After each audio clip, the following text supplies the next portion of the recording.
Bem-vindo ao Diálogos, Pense e Proteste. Eu sou o Deco e eu vim aqui te desejando um feliz 2021 e fazendo um desafio para que no próximo ano você se desafie a estar expandindo seus horizontes intelectuais, saindo um pouco da própria bolha e sendo desafiado a poder conhecer o mundo de outras formas. Eu te separei aqui 3 desafios extremamente práticos e super úteis para a sua vida, porque eu acredito que sair da bolha é uma coisa muito importante, tanto para as nossas relações familiares, ou na igreja, na escola, no trabalho, para a gente poder entender melhor as outras pessoas e assim poder conviver com elas de forma mais saudável. E também porque se a gente não começar a sair da nossa bolha, eu acredito que o Brasil vai ter anos piores do que 2020. E a gente vai falar um pouco de terra plana também. Não tem resposta fácil para questões complexas.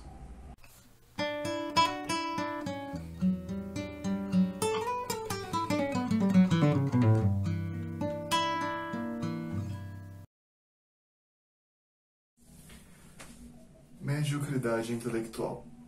Acho que já é uma coisa bem clichê dizer que com a internet a gente nunca teve tanto acesso à informação e que isso tem muitas coisas positivas e também muitas coisas negativas envolvidas nesse processo. E também, a partir de 2 documentários que são O Dilema Social e A Privacidade Hackeada, também começou a se questionar muito sobre como que essas informações elas têm sido usadas para poder atender as vontades de algumas pessoas e poder viciar outras a, de certa forma, manipular os seus comportamentos e suas ações.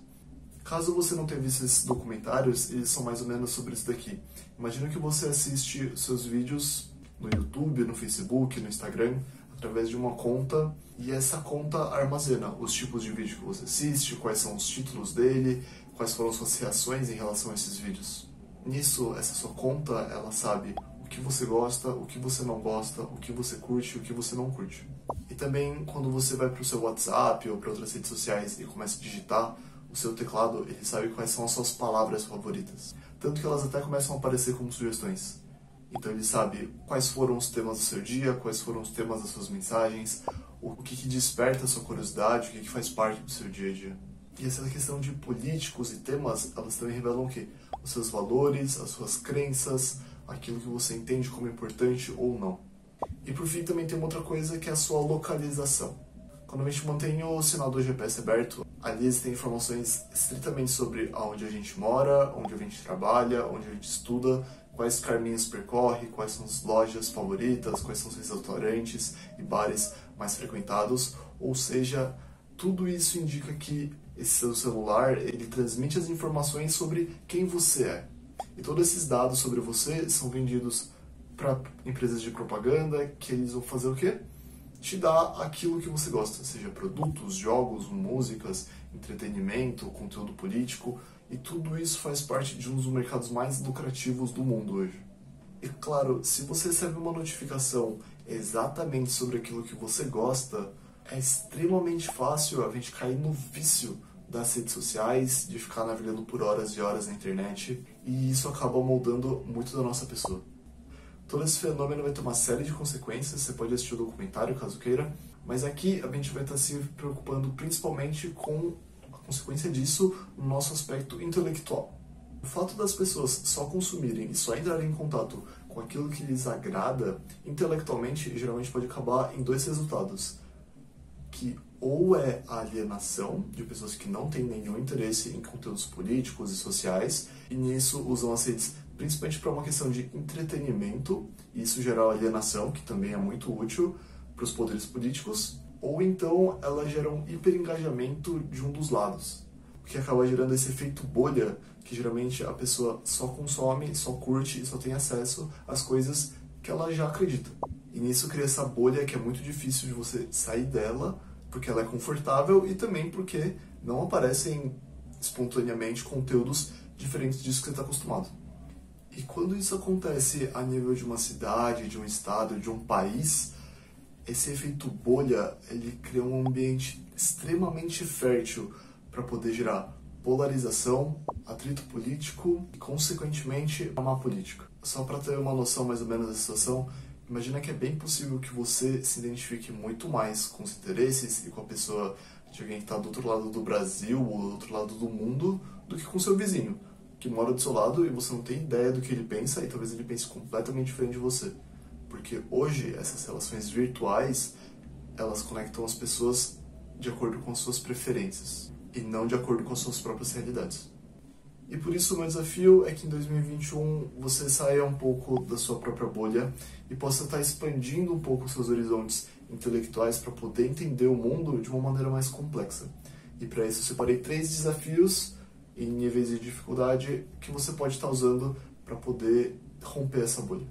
O primeiro desafio é uma coisa bastante simples, mas acho que faz muita diferença, que é acompanhe as notícias. Existem muitos aplicativos, podcasts, canais no YouTube sobre jornalismo e acho que poder acompanhar o noticiário de uma ótica profissional, de uma ótica jornalista, é uma coisa que faz muita diferença para a gente poder entender o que tem se passado no mundo e quais são as principais discussões. Se você tem ou se você conhece alguém que tem muito preconceito com os jornais, dizendo que eles são muito parciais, ou que são interesseiros, que eles são manipuladores, eu acho que a questão é, todo jornal, todo veículo de comunicação, com certeza, ele tem uma certa parcialidade, porque ele é feito por pessoas. E é impossível que qualquer coisa feita por pessoas não tenha nenhum tipo de parcialidade. Só que se você está assistindo esse vídeo, eu acredito que você já tenha um senso crítico um pouco mais desenvolvido, a ponto de conseguir olhar para uma matéria e perceber qual que é a tendência dela ou não. E retirar dela aquilo que tem de bom e aquilo que tem de ruim. No meu caso, quando eu leio jornais, percebo que em algum momento ele exagerou, ou ele tentou distorcer, ou alguma coisa não ficou clara, eu procuro essa matéria em outros jornais, ou então procuro a opinião de especialistas sobre o assunto, e nisso consigo ter uma visão mais abrangente. Mas dizer que existe algum tipo de jornalismo que é completamente isento é impossível. Mas tem alguns que trabalham com mais seriedade e com mais profissionalismo nos fatos, e tem aqueles que são pura propaganda política e ideológica. E já acho engraçado que geralmente esses veículos de comunicação que criticam os jornais tradicionais por serem parciais são os que são nitidamente mais partidários e parciais possíveis. Mas esse é um outro assunto. Segundo desafio, leia livros. A minha geração, ela assiste muita série, ela joga muito videogame, mas ela lê menos do que as anteriores. E por mais que exista assim muita coisa boa na internet, ao mesmo tempo, grande parte dos escritores, dos pensadores contemporâneos ainda não se adaptaram a esse modelo digital, e esses pensamentos, eles ainda estão nos livros. E os livros, eles são essa porta para a gente poder conhecer o mundo em outras perspectivas e continuar exercitando o nosso cérebro para poder assimilar ideias diferentes, complexas, entender mais profundamente aquilo que um autor pensa. E os mais jovens hoje ainda têm muito a aprender com os mais velhos. E esse conhecimento, essa gestão de conhecimento, ela ainda está sendo feita através de livros. Eu vou deixar na descrição vários livros que eu tenha lido, que eu já li, de temas bem diversos, e pode te servir como uma referência, assim. Terceiro desafio, se você realmente quer sair da sua bolha, eu recomendo fortemente que você entre num grupo de terraplanistas do Facebook. Isso é muito sério. Ano passado eu fiz essa experiência comigo mesmo, de entrar num grupo de terraplanistas e ficar lendo e vendo os vídeos que eles postavam e tentando entender a argumentação deles. E eu admito que foi uma experiência muito perturbadora, mas ao mesmo tempo foi muito rica, porque acho que eu consegui entender melhor o que se passa na cabeça da outra pessoa.